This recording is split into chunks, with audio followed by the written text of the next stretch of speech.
Kaya pala ganito ang naging resulta ng kapalaran ko. Kasi alam ng Diyos na kaya ko.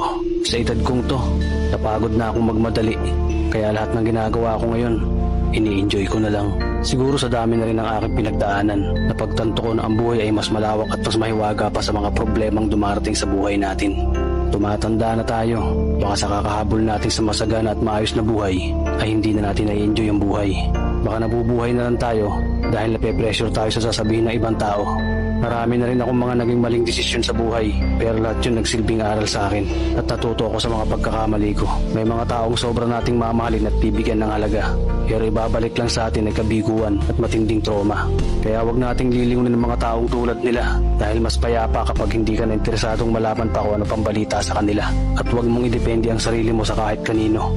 Tandaan mo, kahit sarili mong anino, iiwan ka din nito kapag madilim na ang paligid mo. Kailangan natin matutunan na huwag ikumpara ang sarili natin sa iba dahil hindi natin laban ang laban nila. Karera mo to, hindi nila karera. Dahil ang buhay ay hindi naman nasusukat sa kung sino ang mayaman, kundi kung sino ang payapa. Kaya galingan mo lang palagi, tol, dahil napakaraming tao mapanghusga, hihilahin ka pababa at lagi mo itong tatandaan. Beats, beat it.